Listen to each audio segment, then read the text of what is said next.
بسم اللہ الرحمن الرحیم۔ السلام علیکم پیارے دوستو، آج کی اس ویڈیو میں ہم آپ کو بتائیں گے کہ یہودی کون ہیں اور ان کی نسل کہاں سے چلی اور انہوں نے تاریخ میں کون کون سے انبیاء اکرام علیہم السلام پر ظلم و ستم کیے۔ یہ قوم کون کون سے انبیاء اکرام علیہم السلام کو مانتی ہے اور کن انبیاء اکرام علیہم السلام کا انکار کرتی ہے۔ یہ لوگ اللہ تبارک و تعالیٰ کے بارے میں کیا عقیدے رکھتے ہیں اور ان کے جھوٹے عقیدے اور وشواس کیا ہے۔ یہ لوگ حضرت جبرائیل علیہ السلام کو اپنا دشمن کیوں مانتے ہیں اور ہمارے آخری نبی حضرت محمد مصطفیٰ صلی اللہ تعالیٰ علیہ وسلم کو نبی کیوں نہیں مانتے۔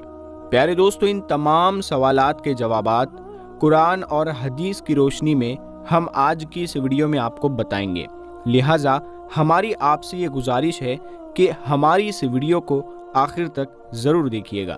پیارے دوستو، یہودی وہ بد نصیب قوم ہے کہ جن کو اللہ تبارک و تعالیٰ نے بے شمار نعمتوں سے نوازا تھا، لیکن اس کے باوجود اس قوم نے اللہ تبارک و تعالیٰ کی نافرمانی کی۔ یہ وہ کافر اور ظالم قوم ہے جنہوں نے سب سے زیادہ انبیاء اکرام علیہم السلام کو تکلیف دی اور معاذ اللہ انبیاء اکرام علیہم السلام کو قتل کر دیا۔ یہ قوم شروع ہی سے فسادی قوم ہے اور بد نصیبی ان کا مقدر ہے۔ پیارے دوستو، یہودی وہ قوم ہے جو تاریخ کی سب سے بگڑی ہوئی اور نافرمان قوم تھی۔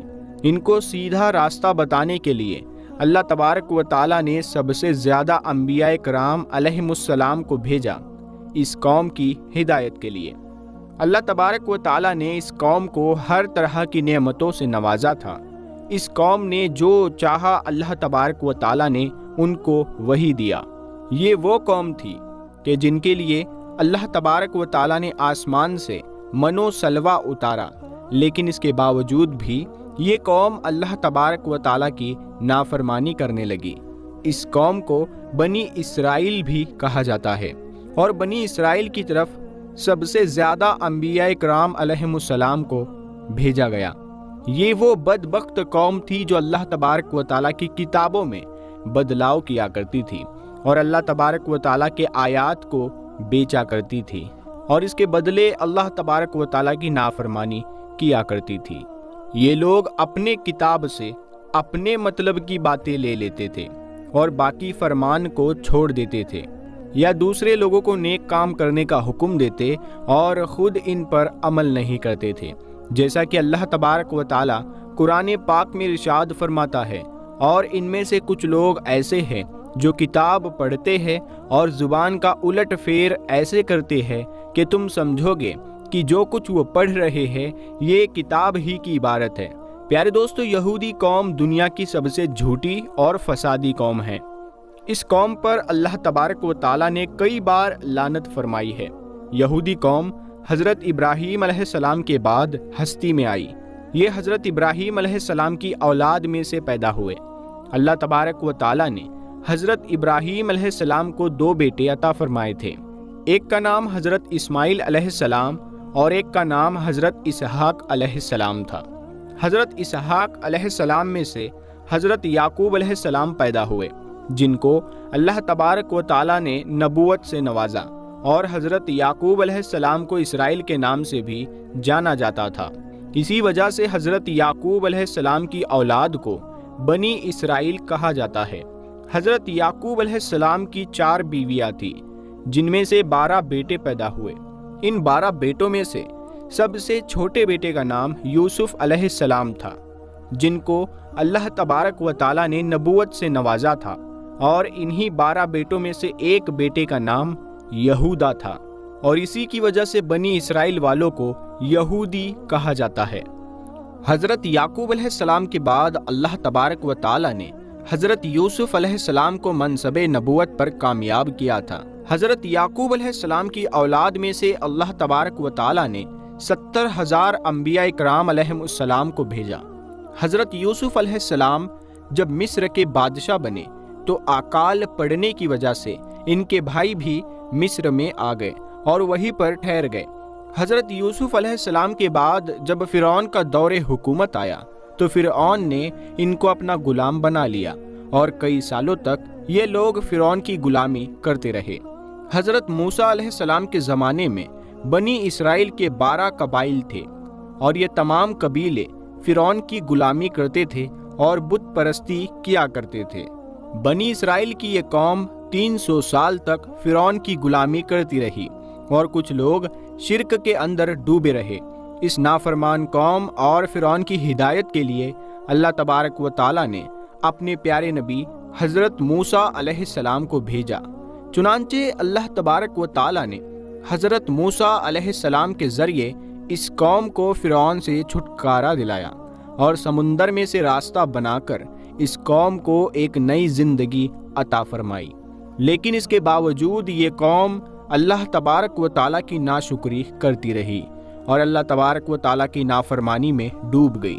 جب حضرت موسیٰ علیہ السلام کوہ طور پر اللہ تبارک و تعالیٰ سے ہم کلام ہونے کے لیے گئے تو یہ قوم ان کے پیچھے شرک کے اندر پھنس گئی اور ایک بچھڑے کی پوجا کرنے لگی۔ جب اللہ تبارک و تعالیٰ نے اس قوم کو شرک سے منع کیا اور گائے ذبح کرنے کا حکم دیا تو یہ قوم بہانے بنانے لگی اور 5 مرتبہ حضرت موسیٰ علیہ السلام کو کوہ طور پر بھیجا کہ وہ اپنے رب سے ٹھیک ٹھیک معلوم کر لے آئے۔ یہ صرف اسی لیے تھا تاکہ یہ قوم گائے کو ذبح کرنے سے بچ سکے اور اسی طرح اس کی پوجا کر سکے۔ فرعون کے مرنے کے بعد جب حضرت موسیٰ علیہ السلام کے کئی معجزات کو دیکھنے کے باوجود بھی یہ قوم اللہ تبارک و تعالیٰ کی ذات پر سچے دل سے ایمان نہ لائی۔ یہ قوم کھلے عام کہا کرتی تھی کہ جب تک ہم اللہ تبارک و تعالیٰ کو اپنی آنکھوں سے نہیں دیکھ لیں گے ہم اس پر ایمان نہیں لائیں گے۔ اس قوم کے لیے اللہ تبارک و تعالیٰ نے آسمان سے منو سلوا اتارا اور ان کے لیے 12 چشمے جاری کیے، یعنی کہ 12 چھوٹی ندیوں کو بہایا تاکہ یہ قوم پانی کے لیے آپس میں نہ جھگڑے۔ لیکن یہ ان تمام نعمتوں کے باوجود بھی اللہ تبارک و تعالیٰ کی نافرمانی سے باز نہ آئی اور اسی طرح سے اللہ تبارک و تعالیٰ کی نافرمانی کرتے رہے۔ اسی قوم کی نافرمانی کی وجہ سے آسمان سے آنے والا کھانا جس کو منو سلوا کہا جاتا ہے وہ بند ہو گیا اور زمین سے پیداوار اگنا شروع ہوئی۔ اس کے بعد حضرت موسیٰ علیہ السلام نے یہودیوں کو فلسطین کے بادشاہ کے خلاف جنگ کرنے کا حکم دیا تو اس قوم نے یہ کہتے ہوئے منع کر دیا کہ تم اور تمہارا رب خود جا کر لڑو، ہم تو یہی بیٹھے رہیں گے۔ پیارے دوستو، اس طرح اللہ تبارک و تعالیٰ اس قوم کو اپنی نعمتوں سے نوازتا رہا، لیکن یہ قوم بار بار اللہ تبارک و تعالیٰ کی نافرمانی کرتی رہی اور یہ قوم اللہ تبارک و تعالیٰ کے انبیاء کرام علیہم السلام کو جھٹلاتی رہی اور ان پر ظلم و ستم کرتی رہی۔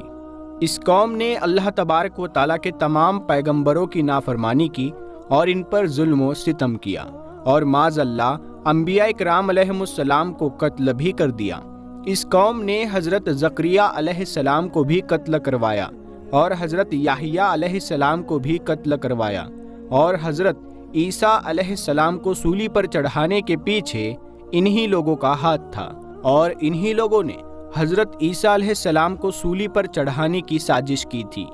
لیکن اللہ تبارک و تعالیٰ کے کچھ پیغمبروں کو مانتی ہے اور کچھ کا انکار کرتی ہے۔ ان لوگوں کا یہ ماننا ہے کہ پیغمبر صرف بنی اسرائیل کے قوم سے ہی پیدا ہو سکتا ہے۔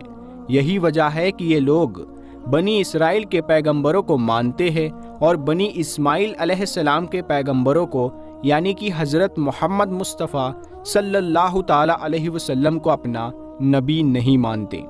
یہودی حضرت جبرائیل علیہ السلام کو اپنا سب سے بڑا دشمن مانتے ہیں کیونکہ حضرت جبرائیل علیہ السلام یہودیوں کی تمام ناپاک سازشیں پہلے ہی انبیاء کرام علیہم السلام کو بتا دیا کرتے تھے اور ان لوگوں کے مطابق حضرت جبرائیل علیہ السلام نے آخری نبوت کے لیے ایک غلط ہستی کو چنا ہے کیونکہ ان لوگوں کے عقیدے کے ایمان کے مطابق آخری نبی بنی اسرائیل میں سے ہی ہونا چاہیے تھا، لہٰذا اسی وجہ سے وہ ہمارے آخری نبی حضرت محمد مصطفیٰ صلی اللہ تعالی علیہ وسلم کو نبی نہیں مانتے کیونکہ آپ صلی اللہ تعالی علیہ وسلم بنی اسماعیل علیہ السلام میں سے ہے۔